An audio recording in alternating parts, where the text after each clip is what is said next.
Yo, what's up? It's Cam. I don't know about you guys, but I've really been enjoying Haloinfinite, so I'm just gonna cut to the chase. I put together a tips and tricks video for you guys. Whether you're just trying to play Halo casually or you're trying to rake up into Onyx as fast as you can, I hope one of these tips helps you out. Make sure you drop a like if you learned something new, and drop a comment if you have any tips that I didn't mention that you think would help other players. If you want to see me live playing Halo on Twitch, my link will be in the description below. Without any further ado, let's get into the tips. Currently, the only way to level up your battle pass in Haloinfinite is to complete challenges. But a lot of people don't know, most of these challenges can be done against bots. Killing enemy Spartans with a sidekick pistol can be done against bots since it doesn't clearly specify it needs to be done in PvP. This can save you a lot of time and help you get those challenges done fast. Down on the D-pad or Z on keyboard and mouse will scan the entire map and show you all the locations of power weapons and equipment. This is extremely useful, use it. You can use the grapple shot to grab other pieces of equipment like the overshield towards you from a distance. Drop your weapon by holding down the swap weapon button. All equipment spawns have a blue circular meter on them. Once that meter fills up, the equipment will spawn. Great equipment can win you fights. Make sure you watch out for active camo and overshield. Grab it whenever you can. The Mangler can kill with one shot and one melee, making it one of the stronger weapons in the game. Start and end fights with grenades. Always use your grenades. It's a necessity in Halo. You can shoot grenades at their spawn to make them detonate on impact. A one-hit melee from behind is an automatic kill in Halo. When using active camo, you'll show up as invisible if you're crouch walking or full speed walking, but if you sprint, you will be visible. This one might be a little more commonly known, but on the map Bazaar, there's a vent you can go through on the side of the map. This is a different way to traverse through the map other than the normal 3 lanes and can be extremely useful when playing games like Oddball or Capture the Flag. You also can use the grapple shot to get across the gap in the vent. You'll only show up as a red dot on the enemy's minimap when you're sprinting.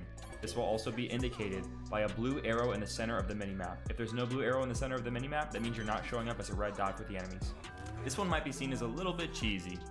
If you're playing oddball and your team is overwhelmed, or you know the opposite team is going to have a chance to get the oddball, and you're for sure not going to be able to clutch it up, throw the oddball out of bounds. In doing so, this will reset the oddball to its normal spawn point. If you communicate with your team clearly, instead of giving the enemy team the ball, one of your teammates can wait by the spawn, grab the oddball after you throw it out of bounds, and your team can remain possession.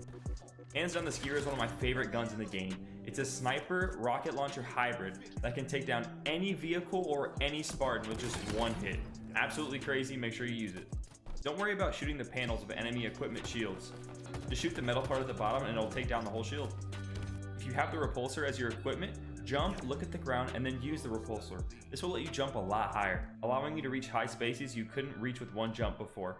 Go into your settings, click on UI, and scroll all the way down to weapon offsets.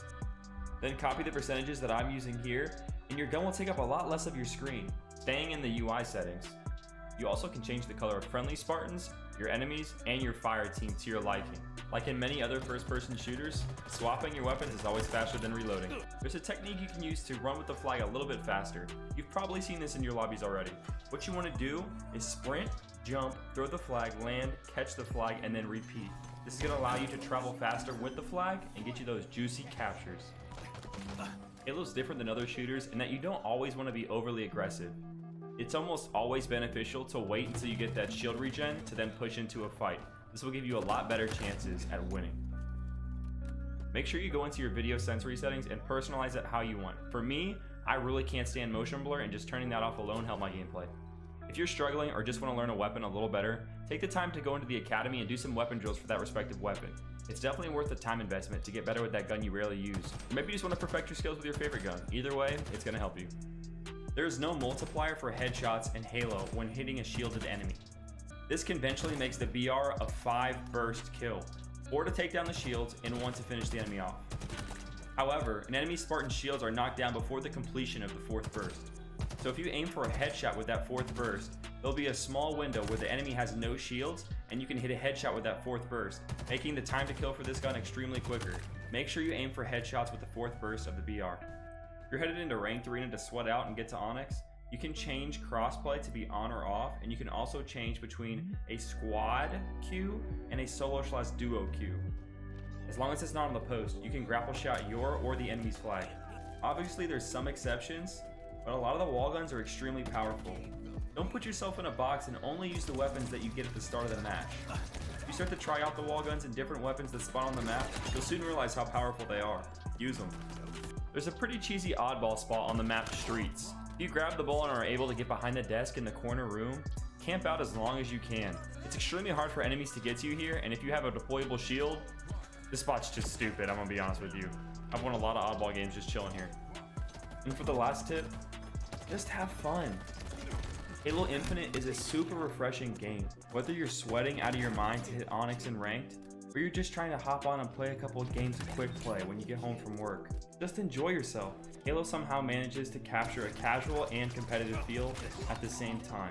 It has its shortcomings, but it's still an extremely fun game to play alone or with your squad. Anyways, that's the end of the video, guys. Drop a like if you learned something new. Drop a comment if you have a tip that would help other players that I didn't mention. And let me know if you want to see more Halo videos from me in the future. Subscribe for more. Peace.